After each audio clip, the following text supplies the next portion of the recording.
তো hey guys, কেমন আছো সবাই? আশা করি অনেক ভালো আছো। আজকে আমরা শুরু করতে যাচ্ছি এনিমি এক্সপ্লেনেশনের নতুন একটি series, tomb of fallen god season 1। তো এই সিজনের প্রথম এপিসোডে আমরা দেখতে পাই একটি লোক একটি ডেড বডি নিয়ে হেঁটে আসছে এবং হাঁটতে হাঁটতে একটি সমাধিত স্থানে পৌঁছেছে। সেখানে এসে সে সেই লাশটিকে উপরের দিকে তুলে দিল এইভাবে, আর লাশটি উপরে হাওয়াতে ভাসতে থাকলো। তারপর আমরা দেখতে পাই চারদিক থেকে এরকম ওয়ালের মতো কিছু একটা নেমে আসছে, আর সেই লাশটি তার মাঝখানে রয়েছে। তখন নিচে যে লোকটি তাকে কোলে করে নিয়ে এসেছিল সে বলতে থাকে, শুরু করো। তখন সেগুলো থেকে কিছু শক্তি নির্গত হতে দেখা যায়, আর সেই শক্তিগুলো গিয়ে পৌঁছেছিল ওই লাশটির ভিতর। এখন সেই লাশটির ভিতরে ওটা পৌঁছানোর পর উপরে একটা সার্কেল তৈরি হয়, যেটা দেখতে কুংফু পান্ডার কুংফুর সিম্বলের মতো। এখন চারদিকে দেখা যায় যে সেগুলোতে থাকা লেখাগুলো আলোকিত হয়েছে। আলোকিত হওয়ার পর লাশটা আস্তে আস্তে নিচের দিকে নামছিল। নিচে নামার পর আমরা দেখতে পাই লাশটি আবার মাটিতে শুয়ে পড়ে। মাটিতে লাশটি শোয়ার পর লাশটিকে যে লোকটি নিয়ে এসেছিল সে তার হাত দিয়ে কিছু একটা করে। তারপর সেখান থেকে যেই সমাধিগুলো রয়েছিল সমাধিগুলো থেকে আত্মা বের হতে থাকে, এবং আত্মাগুলো বের হয়ে একেবারে উপরের দিকে উঠে যায়। উপরের দিকে মেঘের মতো তৈরি হতে থাকে। তারপর সে শক্তিগুলো একত্রে সেই লাশটিতে ঢুকে যায়। তারপরে সিনে আমরা দেখতে পাই একটি জঙ্গল, আর সেই জঙ্গলে একটি ড্রাগনের বাচ্চা এইভাবে দৌড়াদৌড়ি করছে, আর তার পিছু নিয়েছে দুজন মানুষ। তারপর সে এইভাবে লাফাতে থাকে এবং দৌড়াতে থাকে, আর সেই মানুষগুলোর সাথে ফাইট করতে থাকে। তারপর সে যখন একটা গাছের ডালে দাঁড়ায় তখন ডালটি পড়ে সে নিচে পড়ে যায়।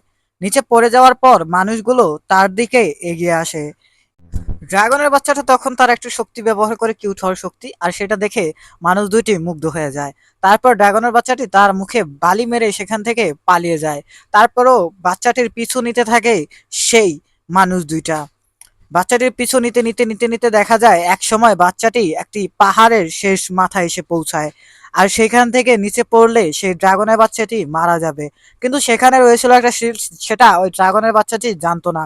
অর্থাৎ এর আগে আমরা যে অংশটি দেখেছি সেই অংশের যে জায়গাটি দেখানো হয়েছে নিচে, সেই জায়গাটি রয়েছে। তারপর সেখান থেকে ড্রাগনের বাচ্চাটি কি করবে বুঝতে পারছিল না। তো সেখান থেকে বের হওয়ার যখনই ড্রাগনের বাচ্চাটি চেষ্টা করছিল তখন দেখলো মানুষ দুটি তাকে দুই পাশ থেকে ঘিরে ফেলেছে, আর ড্রাগনের বাচ্চাটি বাঁচার চেষ্টা করছিল। ঠিক তখনই তারা ড্রাগনের বাচ্চাটির দিকে এগোতে থাকে এবং ড্রাগনের বাচ্চাটি নিচে পড়ে যায়। নিচে পড়ে সে সেই শিল্ডের উপর পড়ে যায়। তখন সেই শিকারী দুইজন উপরে দেখে আকাশে কিছু একটা হচ্ছে। তখন তারা দেখতে পায় যে আকাশে সূর্যকে কেউ গ্রাস করছে। এটা দেখে তারা খুব ভয় পেয়ে যায় এবং ঘাবড়ে যায়।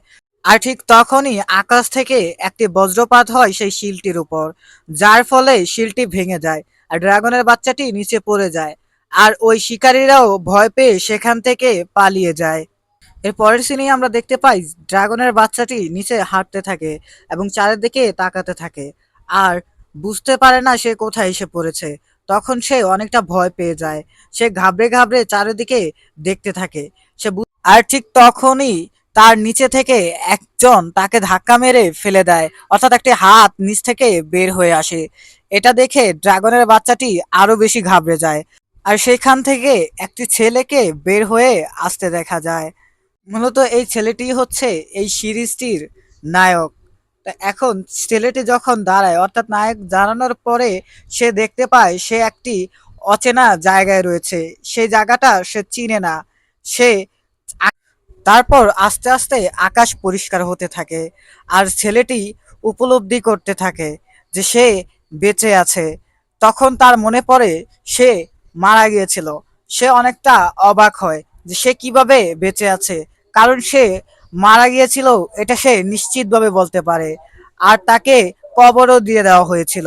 তখন সে তার পুরাতন দিনগুলোর কথা মনে করতে থাকে। সে অনুভব করতে থাকে সে মারা গিয়েছিল। সে সে অনেকটা অবাক হয় এবং অবাক হয়ে বলতে থাকে, আমার ক্লিয়ার ভাবে মনে আছে আমি মারা গিয়েছিলাম। আমি তাহলে জীবিত হলাম কিভাবে, আর এই জায়গাটাই কোন জায়গা? এটা বলে সে হাঁটতে থাকে। আর এদিকে ড্রাগনের বাচ্চাটি তাকে লুকিয়ে লুকিয়ে দেখছিল। তারপর সে একটি দেওয়ালের দিকে তাকায়, সেখানে লেখা ছিল জান হুইজি টপ। সে ভাবতে থাকে যে এটা কিভাবে সম্ভব। জান হুইজি টম তো একজন অনেক বড় জাদুকর, সে এইখানে কিভাবে আসতে পারে। তারপর সে বলতে থাকে, কি হচ্ছে এই দুনিয়াতে, বুঝলাম না, সবাই তো মারা গিয়েছিল, তাহলে এইখানে সবার সমাধির মাঝখানে আমি কিভাবে এলাম। তারপরে দেখা যায় সেই ড্রাগনের বাচ্চাটা পালানোর চেষ্টা করছিল, আর সেটাকে সে ছেলেটি দেখে ফেলে। দেখে ফেলার পর সে বলতে থাকে একটি ড্রাগন। তখন ড্রাগনের বাচ্চাটি একটি সমাধির সাথে বাড়ি খেয়ে নিচে পড়ে যায়। তখন সে ড্রাগনটিকে ধরতে যায়। তখন ড্রাগনের বাচ্চাটি আগের ট্রিক্স ব্যবহার করে তার মুখের উপর আগুন মেরে দেয়। আগুন মারার পর সে অনেকটা ক্ষিপ্ত হয়ে যায়।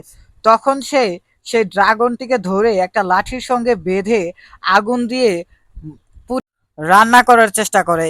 তখন সে ড্রাগনটি কথা বলতে শুরু করে। এটা দেখে সে অনেকটা অবাক হয়, বলছে ড্রাগন আবার কথা বলছে কিভাবে, আর কিভাবেই বা বলছে। তখন সেই ড্রাগনের বাচ্চাটিকে সে জিজ্ঞেস করে তুমি কে। তখন সে ড্রাগনের বাচ্চাটি বলে আমাকে ক্ষমা করে দাও, প্লিজ আমাকে যেতে দাও। তখন ছেলেটি ড্রাগনের বাচ্চাটিকে বলল আমি তোমাকে ছেড়ে দিব যদি তুমি আমাকে বলো এই জায়গার ব্যাপারে।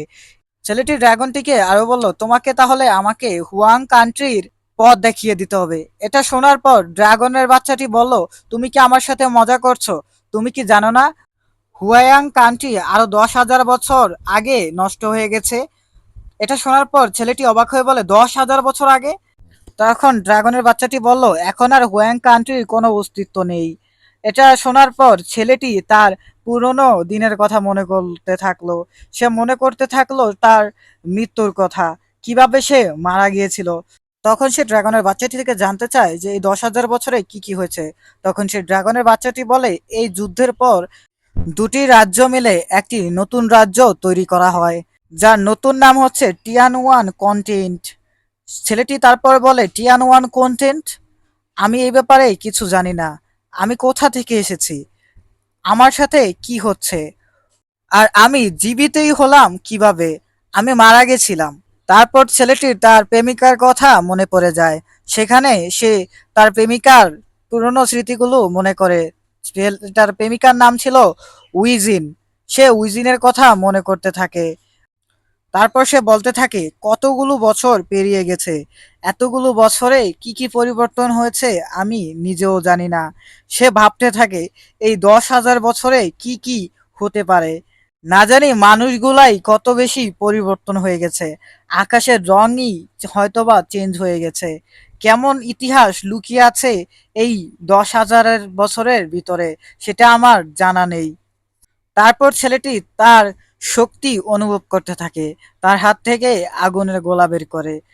সে ভাবতে থাকে 10,000 বছর কেটে গেল, কিভাবে কাটলো, আমার শক্তিগুলো এখনো রিকভার করা সম্ভব হয়নি। সে তারপর সেই ড্রাগনের বাচ্চাটিকে নিয়ে আবার সেই আগুনের উপর রাখলো। তারপর কি হলো জানতে চোখ রাখুন আমাদের চ্যানেলে।